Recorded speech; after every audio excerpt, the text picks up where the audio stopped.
5 nights hunted true. Stories of being stalked, attacked, and chased through the city. My name is Marcus. I'm 28 years old, and I need to tell you about 5 separate incidents that taught me one terrifying lesson. A lesson that changed everything about how I move through the world. A lesson that made me understand that sometimes you're not just in the wrong place at the wrong time. Sometimes you're the prey, and sometimes the hunters don't stop until they've found you. If you love true horror stories about being stalked, hunted, attacked by strangers, and barely escaping with your life, hit like and subscribe right now. Because what I'm about to tell you will make you think twice about walking home alone. It will make you paranoid about getting into cars. It will make you question every shadow and every footstep behind you. These are 5 nights that prove sometimes the most dangerous predators are the ones you never see coming. These are the stories of how I learned to run, how I learned to survive, how I learned that in a city full of millions of people, you can still be completely, utterly alone. Part 1. Hunted by my past. I was walking home from the mall on Valentine's Day, feeling pretty good about my day of shopping and indulging in some much-needed me time.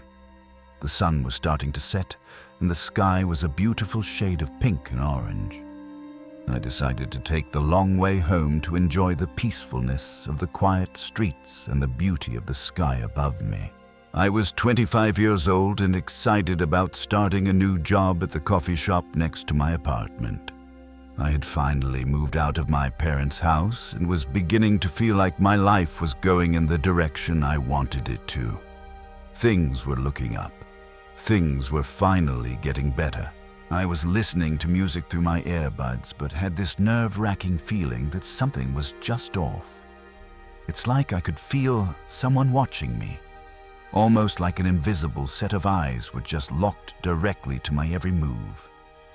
My heart began to race, and my breathing became shallow as I quickened my pace. I was desperate just to get home. I looked over my shoulder, and there he was, my ex, the one who couldn't get over me and just wouldn't leave me alone. After we broke up almost a year before this, he did everything he could to convince me to take him back. At first, it was normal stuff like having flowers sent to my home or mailing me sweet letters in the mail. It was romantic and nice and kind of innocent even. But I didn't want to get back together with him, so I never responded to any of it. At this point, I hadn't seen or heard from him for a couple of months, and I thought that he had finally gotten the hint that it was over between us. But apparently not. He was walking about 10 feet behind me. When I looked back at him, I could see this sort of sinister look in his eyes. He'd always been a bit creepy, but this was next-level stuff. The kind of look that made my skin crawl, the kind of look that said he wasn't going to take no for an answer anymore. He didn't say a word. He just sort of smiled, this horribly disturbing smile. It wasn't a smile of affection or nostalgia. It was a smile of something darker. Something more sinister. I tried to ignore him and keep walking, but he started following me more closely, getting closer and closer with each step.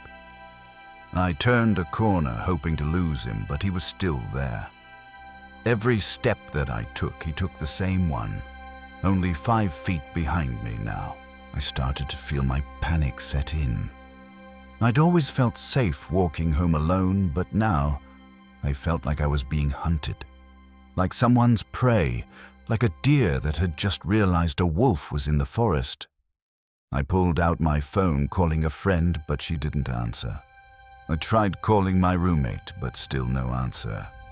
I was completely alone with no one to help me. No backup, no way out except to run. I had called the police on him many times before. The last time they came out, they just straight up told me not to call again about him unless it was a life or death situation. And I really didn't want to hear about that again. Didn't want to be dismissed. Didn't want to feel like my safety wasn't their concern. So I started to run, hoping to get to my apartment building before he caught up with me. My heart was hammering in my chest. My legs were burning. The distance between us was closing rapidly. I could hear him getting closer and closer with every step. So close that I could even hear his heavy breathing. He was matching my pace. He was keeping up with me. He was determined. I was gasping for air, and my heart was pounding in my chest, but I knew that I had to keep running. I had to get to safety. I had to make it home. I finally made it to my building and ran inside. But he caught the door and followed me in. I could hear his footsteps echoing down the halls as I ran to my apartment and locked the door behind me. I was safe. At least I thought I was safe. I wanted to scream and cry at the same time, but it wasn't over yet. I tried to calm myself down, but my mind was just racing. I didn't know what to do. I didn't want to call the police. I didn't want to make a scene. I didn't want to draw attention to myself. I just wanted it all to be over. My roommate found me curled up in a ball in front of the door, trembling. She asked me what happened. Through tears and hyperventilation, I told her everything. She was horrified and told me that she didn't care what they said the last time that I had called. She said that she was calling the police because being chased home by your psycho-stalker ex is in fact a life-or-death situation. Just as she got a hold of the dispatcher, we heard a noise outside the door. I froze, my heart racing. My roommate and I stared at each other with wide eyes, waiting, listening for any noise coming from outside my door. Was he trying to get inside? I grabbed a knife from the kitchen just in case. Just in case things escalated. Just in case he found a way in. The noise stopped and I started to relax a little. My roommate was explaining everything to the dispatcher when suddenly it started again. This time it was louder. It was a loud banging noise, but the banging wasn't coming from the door. It was almost like he was stomping around outside the door, having a tantrum that he wasn't able to get inside. I'd never experienced that side of him before. I never knew that he was capable of doing something like this. Throughout our whole relationship, he seemed so normal. The reason we broke up was because he had cheated. I felt like if he was willing to risk our whole relationship for one night with a random woman, then our relationship didn't mean much to him to begin with. You'd think that he would have been able to move on by the time this all happened. I crept up to the door with the knife in hand and peered through the peephole. I couldn't see anyone, but I could hear someone breathing. It sounded like his mouth was pressed against the door, like he wanted to hear me. Like he was trying to communicate with me in some twisted way. I started to panic again, but my roommate tried her best to calm me down. The police told us to stay inside and keep the door locked until they arrived. They said it would only take around 10 minutes for them to get there. We sat on the floor and waited for the police. All the while, I could hear him still breathing on the other side of the door, and I knew that all he wanted was to get inside and do God knows what to me. Finally, the police got there, and they arrested my ex. He didn't put up a fight and went with them willingly. They took him away, and I was finally able to sort of breathe a sigh of relief. But the sort of fear and panic would stay with me for quite a long time. No matter how much I wanted to, or how convenient it would be, I could never get myself to walk home alone again. I never forgot the feeling of being followed and hunted by someone who supposedly loved me before. Part 2. The taxi that never stopped. I was so excited to start a new life in the city. My girlfriend and I had just moved into a small apartment, and I was eager to explore a place that I'd never been before. I got to the grocery store to pick up a few things, and as I was walking home, I was texting my girlfriend about all the cool things I came across on the walk, all the fun stuff that there was for us to do together around the city. I was so preoccupied with my phone that I didn't even realize that I'd gotten turned around. I don't know how I was stupid enough not to look where I was going, but I was just really excited to tell her about my day and everything I saw. After a while, I finally looked up and realized that I had no idea where I was. The streets were empty and the buildings appeared to look abandoned, with their doors and windows boarded up. It kind of looked like something out of an apocalyptic video game like The Last of Us. I was starting to feel uneasy and honestly a little scared. This looked like nothing of the area that I was just walking in not too long ago. I looked at my phone's map and started making my way back in the right direction. I was around 4 miles from home still, and it was getting dark. The sun was setting behind the buildings, casting long shadows across the streets. The temperature was dropping. The air felt heavy. As I was walking, I saw an old car with a taxi sign on top. It was starting to rain and the darkness was engulfing the streets around me. But I still hesitated for a second before getting in. It didn't look like an official taxi, and I'd seen way too many true crime shows to trust it, but I just wanted to get home. The thought of being lost in this unfamiliar place was freaking me out way more than getting in the car. So I knocked on the window and the driver rolled it down, just a little crack. It was enough for me to ask if he was able to take me where I needed to go. He didn't speak. He just nodded in a yes in my direction. That simple nod would haunt me for years to come. He unlocked the doors and I got in. I told him to drop me off at the gas station near my apartment building. I gave him the address and tried to sound confident, tried to sound like I knew what I was doing. The driver started the engine and we were off.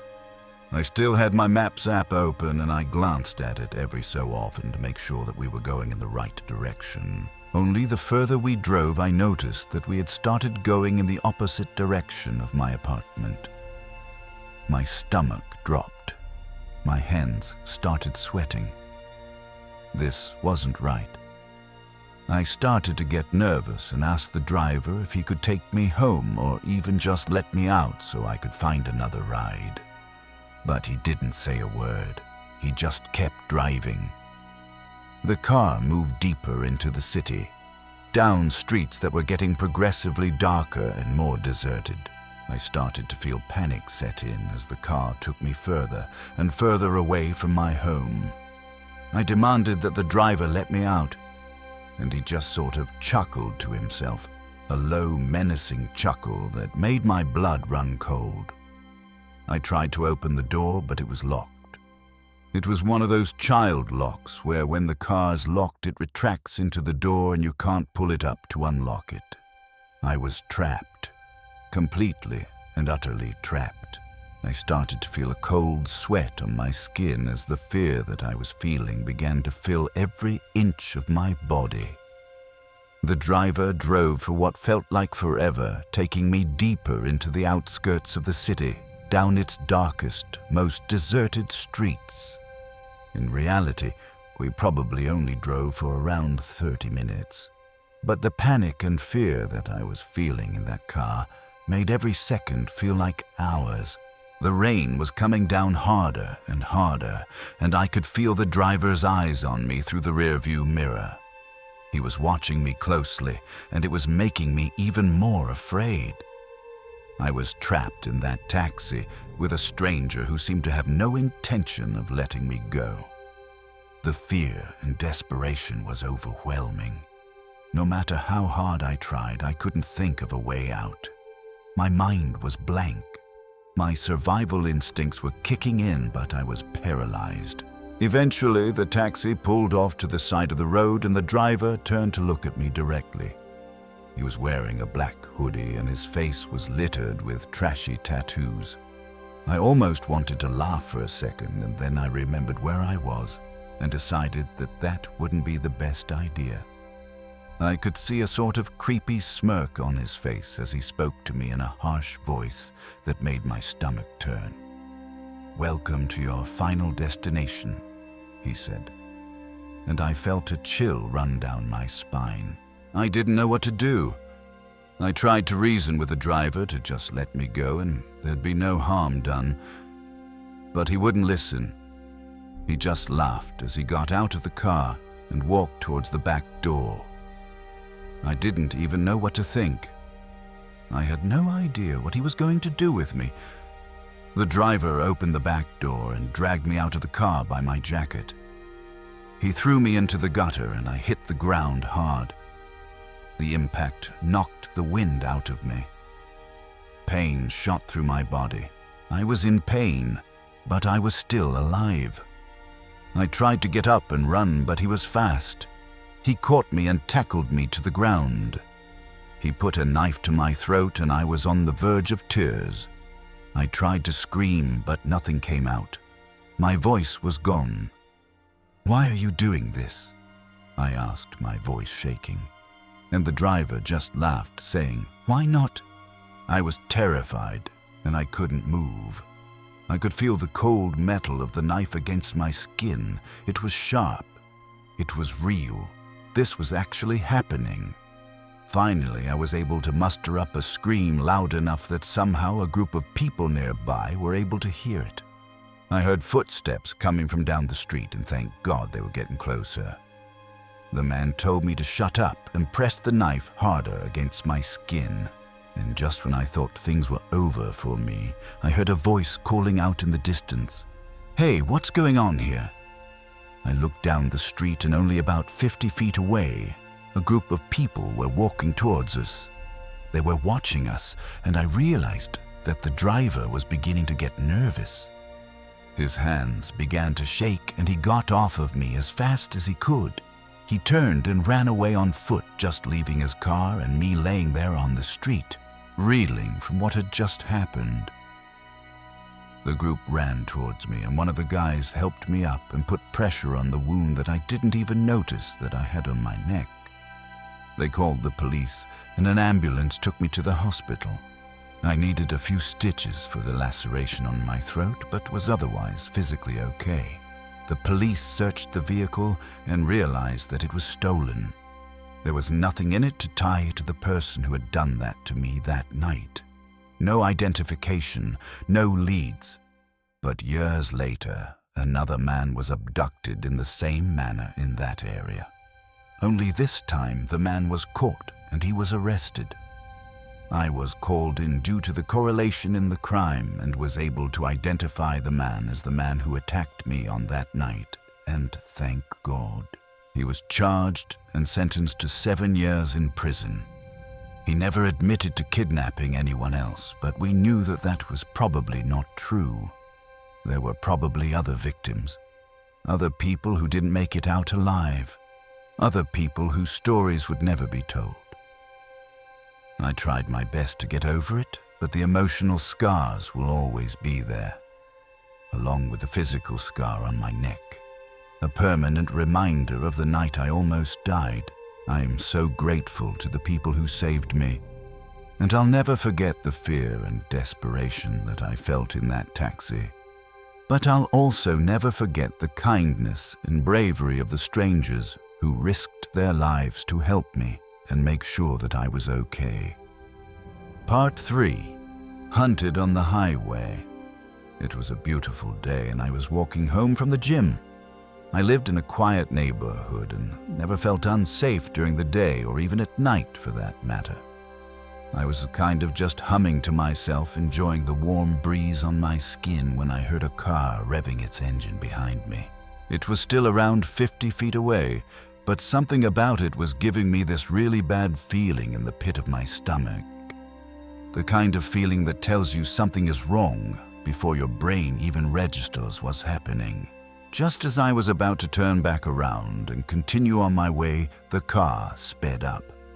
And its path wasn't leading down the road. It was leading directly towards me. I started to panic and wonder if I was just being paranoid. Maybe the driver was having some sort of medical emergency and he wasn't able to control the car. Either way, it was heading straight to hit me directly. I jumped out of the way, barely avoiding being hit by the car. The car swerved and then continued down the road. I was breathing heavily, and my heart was just racing from the shock. The car was long gone by the time I pulled myself together, and I didn't think to memorize the plates. So I just decided against calling the police and counted my blessings. I continued walking down the streets, and after getting a few blocks further, I figured that I was in the clear from that psycho that had just tried to end my life. I was grabbing water out of my backpack when I heard the revving of an engine behind me again. I was hoping it wasn't the same guy, but I wasn't that lucky. A glance behind me, and this time the guy was driving even faster. The car was headed straight for me yet again. I had nowhere to run, and I wasn't fast enough anyway. So I dove out of the way and onto the grass of someone's nearby lawn. The car rushed by me, missing me by inches. Close enough that I could feel the heat from the engine. Close enough that I could feel the displacement of air as it passed. I was in shock, wondering what in God's name was going on. Was this some kind of twisted joke? Had I done something to make this guy so mad at me that it was worth ending my life? I quickly got up, grabbed my backpack, and started running in the opposite direction. I was running and dialing 911 at the same time when I looked back and watched in horror as the car was making a U-turn. It was coming back. He wasn't done yet. I was in a neighborhood, so there were no stores I could take shelter in, no safe places to hide. I was terrified, dodging cars and jumping over fences in a desperate attempt to escape. I could hear the car getting closer and closer, and I knew that I was running out of options. The 911 operator finally picked up the phone, and I told them everything. They advised me to try to find a store that I could wait in until they got there. But it was too late.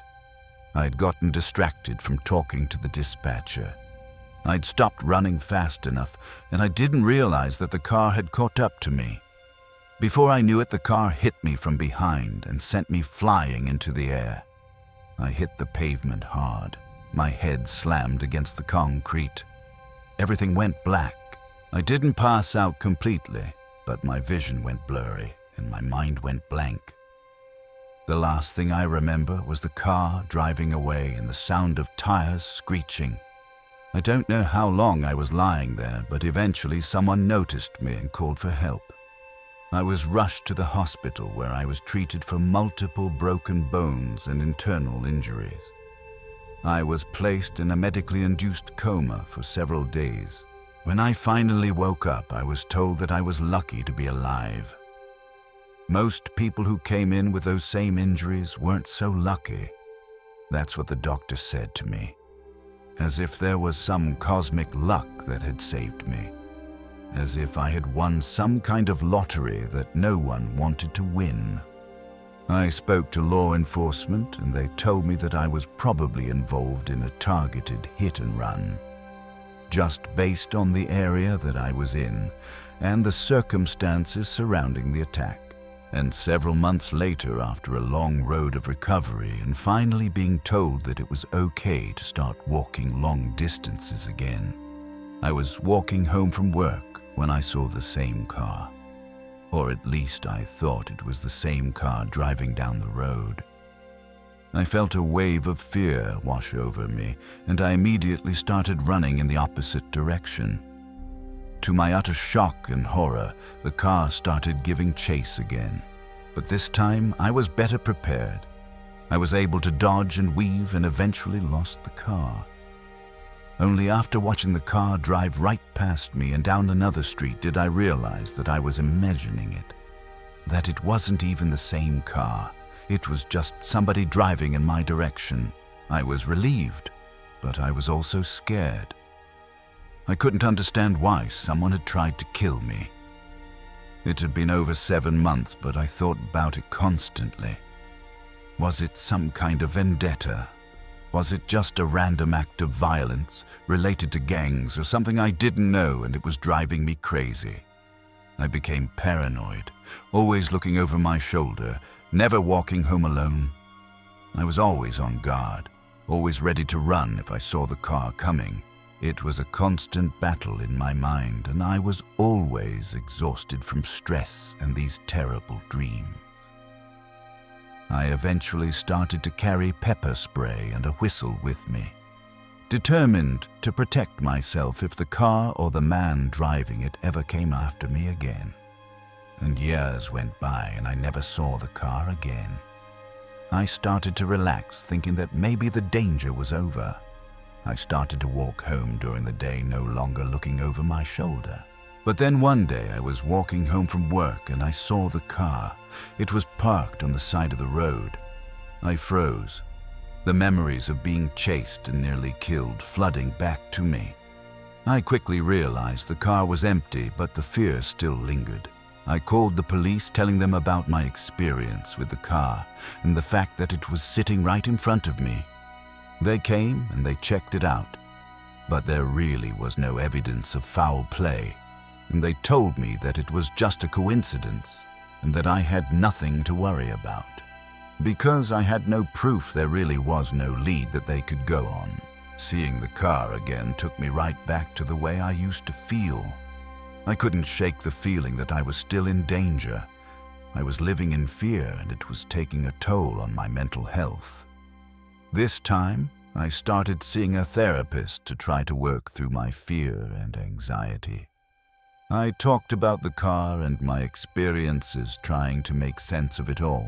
My therapist suggested that I confront my fears and try to find closure. So for days I mustered up the courage and walked around the city looking for the car. I'm now 99% positive that that isn't what my therapist meant when he told me to find closure. But I was kind of an idiot. After weeks of looking, I found it. I took a deep breath and approached the car, ready to face my fears head on. As I got closer, I noticed that the model of the car was different from the one I remembered, and I felt a sense of relief wash over me. I realized that this car again wasn't the same one that terrorized me all that time ago. Maybe going to confront the guy wasn't the best plan. But realizing that there wasn't anything for me to be scared of anymore gave me this huge sense of relief that I was finally able to live my life normally again. I guess the paranoia still exists, but being able to face my fears, should it ever arrive again, I'll be ready. Conclusion. What being hunted teaches you.